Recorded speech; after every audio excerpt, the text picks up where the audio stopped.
ये टॉपिक बड़ा इंटरेस्टिंग है मेरे लिए, लॉन्ग टर्म डेट साइकिल। तो मैंने स्टार्ट किया था, 2 क्वेश्चंस आइडेंटिफाई किए थे। एक तो ये कि लॉन्ग टर्म डेट साइकिल में हम कहाँ पर हैं, और दूसरा इसका क्या इम्प्लीकेशन है स्टॉक मार्केट्स पे अब। तो अब इसमें क्या हुआ था कि जैसे ये आर्टिकल मैंने ढूंढा है, जो रे डैलियो ने खुद लिखा है, राइट, ये आर्टिकल रे डैलियो का खुद का आर्टिकल है। तो इसमें इसका जो व्यू है, इसने एक रेंज टाइप की दी है कि we are here long term debt cycle में, तो ऑलमोस्ट पीक। मैं भी दोनों चीजें, मैं नहीं, मुझे एक्चुअली नहीं लग रहा कि हम पीक पे हैं। तो हम हो सकता है यहाँ पर हो, पीक से थोड़ा पहले हो, क्योंकि इसके हिसाब से तो देखो पीक बनी चुकी है ना। हम ये जो रेंज इसने दी है, इसमें तो ये लग रहा है ना कि पीक आ चुकी है मेरे हिसाब से हम। बट अभी मैं ओपन रख के चलता हूँ कि हम, पहला क्वेश्चन है कि हम या तो पीक से जस्ट पहले हैं या फिर पीक आ चुकी है, कोरोना वाली जो पीक थी डेट की, कि जो फेड की बैलेंस शीट थी वो ऑलरेडी पीक कर चुकी थी, राइट। वो भी मैं एक बार दिखा देता हूँ, ठीक है, ताकि वो एकदम से क्लियर हो जाए कि फेड की बैलेंस शीट अभी पीक कर चुकी है, और मतलब वो अभी नीचे की तरफ है, डिक्लाइनिंग की तरफ है। ये भी मैं दिखा देता हूँ।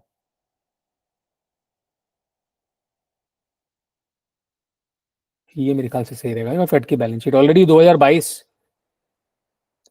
तो ये ऑलरेडी नीचे की तरफ है इतना ज्यादा, राइट, ये सबको दिख रहा होगा, राइट। तो अब क्वेश्चन ये है कि हम कहाँ पर हैं। अगर हम पीक पे हैं तो ये पीक कर चुकी है बैलेंस शीट, और अब ये नीचे नीचे जाता रहेगा। अदरवाइज हम और ऊपर भी जा सकते हैं। तो एक क्वेश्चन ये है। तो अब इसमें जब मैं ये क्वेश्चन आंसर कर रहा था, ये दोनों, कि हम कहाँ पर हैं लॉन्ग टर्म डेट साइकिल में, पीक पे है, पीक से पहले, और स्टॉक मार्केट पर क्या इम्पैक्ट होगा, मुझे ना बड़ी इंटरेस्टिंग एक डायनामिक्स इसकी समझ में आई। वो ये समझ में आई, पीक कैसे बनता है डेट साइकिल का। ये कोई स्टॉक मार्केट नहीं है, ये डेट है, लॉन्ग टर्म डेट। तो उसका पीक कैसे बनता है। और अब इसमें एक, सबसे पहले मैं एक और चीज बता दूं कि यहाँ पर एक सेपरेटर लगाना जरूरी है, कि ये गवर्नमेंट डेट है, पब्लिक डेट है, या प्राइवेट डेट है। तो प्राइवेट डेट का पीक तो मार्केट्स अपने आप ही बनाते हैं, और अपने आप ही रैशनल एक्सूबरेंस होती है और टूटते हैं, राइट।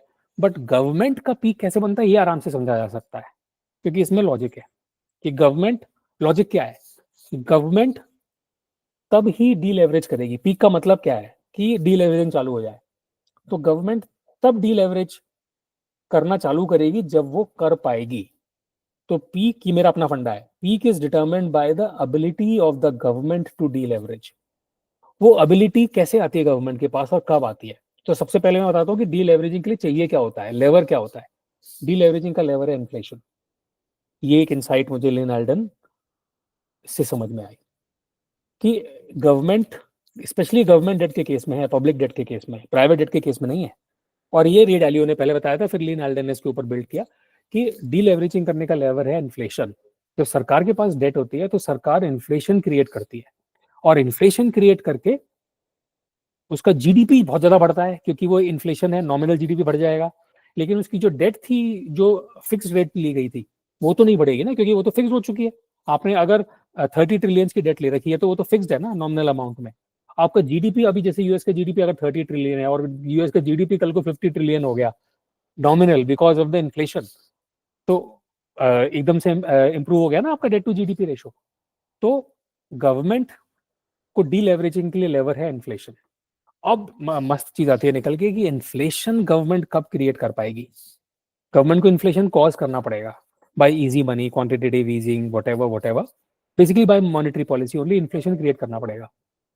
जो अच्छा भी, क्योंकि वो बेसिकली डेफिसिट फाइनेंसिंग, डेफिसिट्स करेगी और मनी बढ़ाएगी, क्योंकि उसे अपनी डेट ऑलरेडी ज्यादा है। तो डेट सर्विस करने के लिए पैसा छापेगी, उससे इन्फ्लेशन बढ़ेगा। तो गवर्नमेंट डिलिबरेटली इन्फ्लेशन कॉज करेगी, और उसको करना भी है इन्फ्लेशन, क्योंकि उसको पैसा चाहिए डेट सर्विस करने के लिए। बट प्रॉब्लम इसमें क्या है कि गवर्नमेंट इन्फ्लेशन तो इज अ पॉलिटिकल नाइटमेयर ना, it's a political harakiri to to to raise the inflation.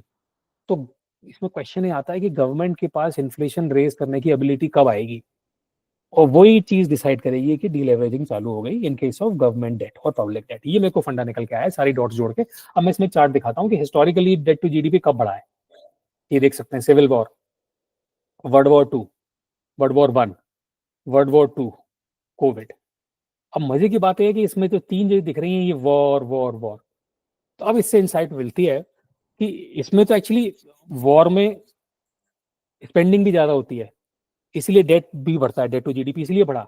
लेकिन डीलेवरेजिंग भी पॉसिबल हो गई, क्योंकि वॉर जब होती है तो एक्स्ट्रॉर्डिनरी टाइम्स होते हैं। तो आप लोगों को बोल सकते हो कि भैया हमने खर्चे बढ़ाने पड़े वॉर की वजह से, और हम इसी वॉर की वजह से अब इन्फ्लेशन भी आपको सहना पड़ेगा।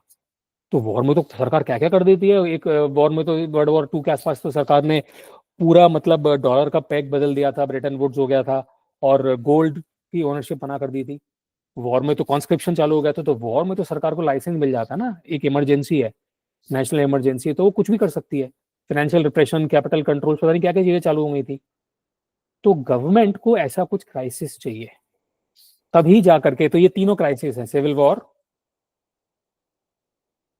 वर्ल्ड वॉर 1, वर्ल्ड वॉर 2, ये तीनों क्राइसिस है।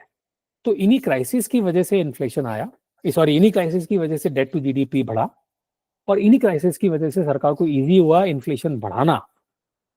इन्फ्लेशन कुछ बढ़ा भी, क्योंकि फंड्स चाहिए थे, फाइनेंसिंग चाहिए थी, और इन्फ्लेशन को बढ़े रखना भी गवर्नमेंट के लिए पॉलिटिकली मैनेजेबल हुआ, क्योंकि वो नेशनल इमरजेंसी की सिचुएशन थी।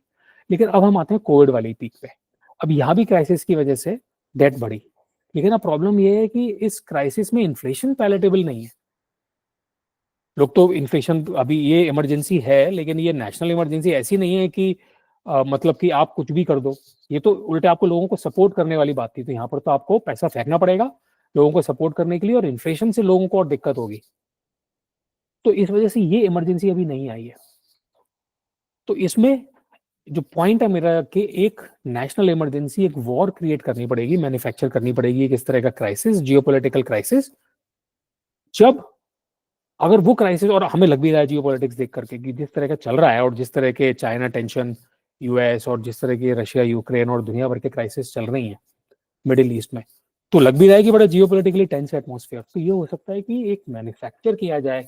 अब ये मुझे पूरा आइडिया नहीं है, ये तो एक कॉन्स्पिरेसी थियरी हो गई, ये हो या ना हो मुझे आइडिया नहीं है, बट मैं इतना तो बोल सकता हूँ कि जब तक एक थर्ड वर्ल्ड वॉर या थर्ड एक इस तरह का वॉर टाइप का क्राइसिस नहीं होता जिसमें यूएस इन्वॉल्व है, तब तक यूएस डीलेवरेज नहीं कर सकता। जैसे ही उस तरह का क्राइसिस आ गया जो कि लोगों को पैलेटेबल हो, जो पॉलिटिकल जो मासेस है उनको पैलेटेबल हो कि भैया इन्फ्लेशन क्यों बढ़ रहा है, और इन्फ्लेशन बढ़ने के साथ साथ सरकार गरीब लोगों को सपोर्ट करने के लिए बहुत सारी और चीजें भी करेगी, अमीरों पे बहुत टैक्सेस लगाएगी, जैसे बहुत सारे काम किए थे उन्होंने पिछले वर्ल्ड वॉर में, कि प्राइस कंट्रोल्स करेगी, वेज कंट्रोल्स करेगी ताकि इन्फ्लेशन बहुत ज्यादा ना भागे, टैक्सेस बढ़ाएगी अमीरों के ऊपर, बेनिफिट्स देगी लोगों को, बहुत सारी चीजें करेगी। तो रेगुलेशन हैवी, जो government intervention in the economy, और रेगुलेशन हैवी तभी हो पाता है जब क्राइसिस आए। तो गवर्नमेंट को एक क्राइसिस मैन्युफैक्चर करना पड़ेगा, या मैन्युफैक्चरिंग नहीं करे तो क्राइसिस होना पड़ेगा। क्राइसिस होना is the necessary condition for the deleveraging to start. तब तक गवर्नमेंट वही करती रहेगी कि उसे जो भी अपना बजट्स हैं और जो भी अपनी डेट सर्विस करनी है उसके लिए वो पैसे छापते ही रहना पड़ेगा, और debt as a result, leverage हमारी बढ़ती रहेगी। तो एज अ रिजल्ट हम अभी डेट साइकिल के पीक पे नहीं पहुंचे हैं। हमारी लेवरेज, गवर्नमेंट की लेवरेज, पब्लिक लेवरेज बढ़ती ही रहेगी, और वो लेवरेज तभी खत्म हो पाएगी जब एक क्राइसिस आए। और जब क्राइसिस आएगा तो एक झटके में बहुत ज्यादा डेट और बढ़ेगा। तो मतलब मैं तो ये एक्सपेक्ट कर रहा हूँ कि ये जो अभी पीक है ना, ये और ऊपर चला जाएगा बहुत ज्यादा। ये हो सकता है कि जैसे अभी ये 120 110 के आसपास है, तो ये हो सकता है 150 160 बहुत तगड़ा। जैसे आप देख रहे हैं पुराना पीक कितना ज्यादा ऊपर चला गया, अनथिंकेबल हो गया था, राइट। यहाँ का पिक तो 40 40 पे रहता था, उसके बाद वर्ल्ड वॉर 2 में ये ऑलमोस्ट ट्रिपल हो गया था। तो ये हो सकता है ये पीक बहुत ज्यादा तेज चला, बहुत ज्यादा ऊपर चला जाए, 200 के पार चला जाए, क्या पता, I don't know, it's totally visually I am saying. तो वो जब क्राइसिस क्रिएट होगा वॉर टाइप का, तो उसकी फंडिंग के लिए या उस क्राइसिस को सपोर्ट करने के लिए पहले तो और जाए भागेगा डेट, डेट टू जीडीपी, और लेवरेज और भागेगी, और फिर उस क्राइसिस में एक्सक्यूज मिलेगा इन्फ्लेशन को बढ़ाने का, और उस जो डेट टू जीडीपी रेशो को तोड़ने का। क्योंकि इन्फ्लेशन बढ़ेगा तो जैसे मैं दोबारा बता दूं कि नॉमिनल जीडीपी बढ़ेगा, डेट हमारी फिक्स्ड रहेगी, क्योंकि डेट फिक्स रेट पे, बॉन्ड जो है फिक्स रेट पे चलते हैं, तो हमारा डेट टू जीडीपी कम हो जाएगा। तो उससे फिर ये चीज टूटेगी, तो ये बेसिकली ऊपर जा करके फिर टूटना चालू होगा। तो तब तक डीलेवरेजिंग नहीं चालू होगी। तो मेरे पहले क्वेश्चन का आंसर इतना तगड़ा मेरा कि डीलेवरेजिंग अभी नहीं चालू, डील जब तक क्राइसिस नहीं होता जिसमें कि इन्फ्लेशन पैलेटेबल हो मासेस को, या पॉलिटिशियंस सेल कर पाए, इन्फ्लेशन जस्टिफाई कर पाए, तब तक नहीं होगी चालू डीलेवरेजिंग। पहला पॉइंट। अब दूसरा पॉइंट, इसका मतलब क्या हुआ कि हम पीक में कहां पर हैं, हम अभी पहले हैं पीक पे, अभी पीक आई नहीं है। ठीक है, ये एक चीज है। बाकी देखो ये मेरी तरफ से एक सीटीडी, मतलब मैंने कनेक्टिंग द डॉट्स किया है। अब ऑब्वियसली मैं ये सब चीज़ें धीरे-धीरे सीख रहा हूँ और रे डालियो वगैरह खुदा लोग हैं, लिन एल्डन वगैरह बहुत एक्सपीरियंस्ड हैं, बट कभी भी अपने आप को कम नहीं समझना चाहिए। अपने आप को सॉरी मैं दोबारा बोलता हूँ, कभी भी कॉमन सेंस को कम नहीं समझना चाहिए। Never under estimate the power of common sense ऐसे बोल सकते हैं। तो एनीवेज़ अब दूसरा क्वेश्चन मेरा क्या था कि अब इसका इक्विटी मार्केट पे क्या इम्पैक्ट है? तो अब देखो अगर हम अभी डेट साइकिल से पहले हैं, तो इसका मतलब क्या है कि लेवरेज बढ़ेगी, यानी कि मनी सप्लाई बढ़ेगी, फेड की बैलेंस शीट बढ़ेगी। एट द सेम टाइम क्योंकि मनी सप्लाई सारी चीज़ें बढ़ रही हैं, तो इन्फ्लेशन भी धीरे-धीरे बढ़ेगा।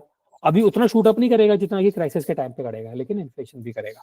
अब इसमें क्या होता है, इक्विटी मार्केट्स क्या देखते हैं, सिर्फ इन्फ्लेशन नहीं देखते, इक्विटी मार्केट देखते हैं कि इन्फ्लेशन का रिस्पॉन्स क्या रहेगा सरकार का। तो अगर इन्फ्लेशन बढ़ गया और सरकार का रिस्पॉन्स है कि वो तोड़ेगी इन्फ्लेशन को, यानी कि इंटरेस्ट रेट्स बढ़ाएगी, तब मार्केट गिरते हैं। जैसे अभी मार्केट इसलिए गिरी कि सरकार लोगों को लगा कि इन्फ्लेशन स्टिकी है और सरकार का रिस्पॉन्स होगा इसके लिए बहुत ज़्यादा हॉकिश, यानी कि इंटरेस्ट रेट्स बढ़ाना। तो मार्केट स्पूक होते हैं। लेकिन अगर मार्केट को ये लगने लगे कि इन्फ्लेशन बढ़ेगा और बढ़ता रहेगा और सरकार इंटरेस्ट रेट्स को बढ़ाएगी नहीं, डिस्पाइट इन्फ्लेशन हाई, सरकार इंटरेस्ट रेट्स को कंट्रोल्ड रखेगी, कम रखेगी, तब मार्केट भागता है। और यही सिचुएशन होने वाली है क्योंकि सरकार को अभी और ज़्यादा लेवरेज करना है। इसीलिए ये पॉइंट इंपॉर्टेंट है डिसाइड करना कि कौन से स्टेज पे हैं हम अभी। तो अभी हम अगर और लेवरेज, अभी हम पीक पे नहीं पहुंचे हैं, यानी कि हमें और लेवरेज करना है, सरकार को और बोरो करना है। तो सरकार को जब और बोरो करना होता है ना, तो सरकार इंटरेस्ट रेट्स कभी बढ़ने नहीं देती, यील्ड कर्व कंट्रोल करती है सरकार, जैसे उसने वर्ल्ड वॉर 2 में किया था। उसने यील्ड कर्व को कंट्रोल किया था और उसने बेसिकली 2-2.5% रखे थे अपने बोरोइंग रेट्स, जबकि इन्फ्लेशन था 6% पे, यानी कि नेगेटिव रियल इंटरेस्ट रेट चल रहे थे। तो यही होगा। तो इसकी वजह से मार्केट ये समझ लेगा कि इन्फ्लेशन बढ़ रहा है लेकिन इंटरेस्ट रेट्स कम रहने वाले हैं, तो बल्ले बल्ले है, तो मार्केट भागेगा। तो ये मेरे 2 क्वेश्चंस के आंसर मिले। Thank you so much.